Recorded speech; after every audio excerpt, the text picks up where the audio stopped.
Billy Beck III here, Physical Mastery Coaching. In the Slight Edge Training Secrets video, we're now going to how do you get a six-pack, working the abdominals. So, as you see on Dave here, he has a six-pack. And believe it or not, you have a six-pack too. The only difference between someone who has ripped abs and someone who doesn't is how much fat they have on top of those muscles. And some people, I hear them say it to me like, oh, I don't have any abs. It's like everyone has abs, otherwise you'd fold up like a chair every time you couldn't be able to walk around. These muscles help support your posture. So what a lot of people want is the ultimate abdominal program, like how can I work the muscles? I'm going to show you some tips and techniques that will give you the greatest stimulus for these muscles to make sure there's a little bit more of a divot between these tendinous fibers here. But if your nutrition's off, it's all for naught. You're going to have a great looking six-pack that's covered in a layer of fat. So we'll talk about nutrition later, but if you're in physical mastery coaching, you already know how important that principle is. But here's the thing. I'm going to show you what most people do, and then I'm going to show you how to correct it very simply. It's all about progressions. Can you challenge the muscle and control it? Challenge, control, that's it. So let me show you what it looks like. A common exercise that a lot of people do is a knee raise or a leg raise. Some people call it a Roman chair. It's right here. This is one of the most advanced movements for the abdominal muscles and all the muscles around the waistline, basically.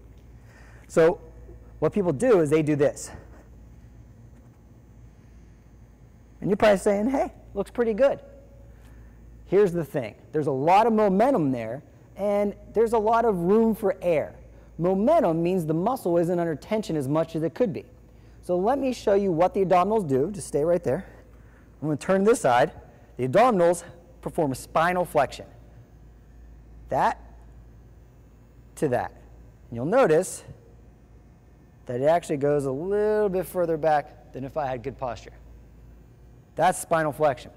So when I'm lifting my leg up, I'm doing hip flexion. I'm working different muscles than what I'm trying to challenge. So what we got to do is scale this down. This should look like this. I'm going to go right here, get tight, and just lift the hips off. I'm going to get tight, squeeze.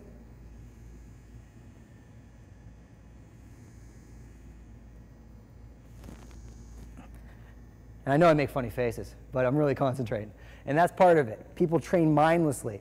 Concentrate, control, challenge. And that's what it should look like.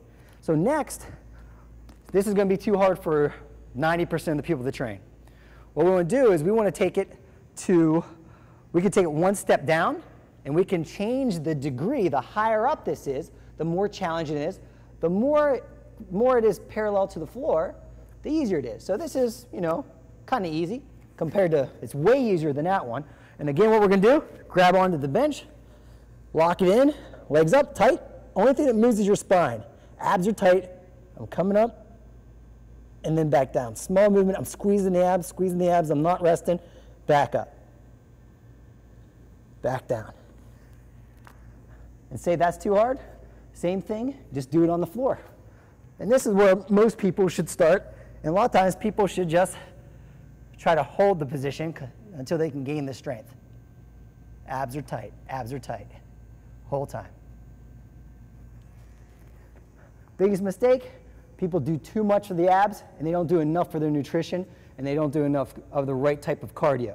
So you have to work all the muscles in the body, challenge the muscle, control the movement, and concentrate. Those are the keys to effective training for the abdominals and every other muscle. This is Slight Edge Abdominal Training.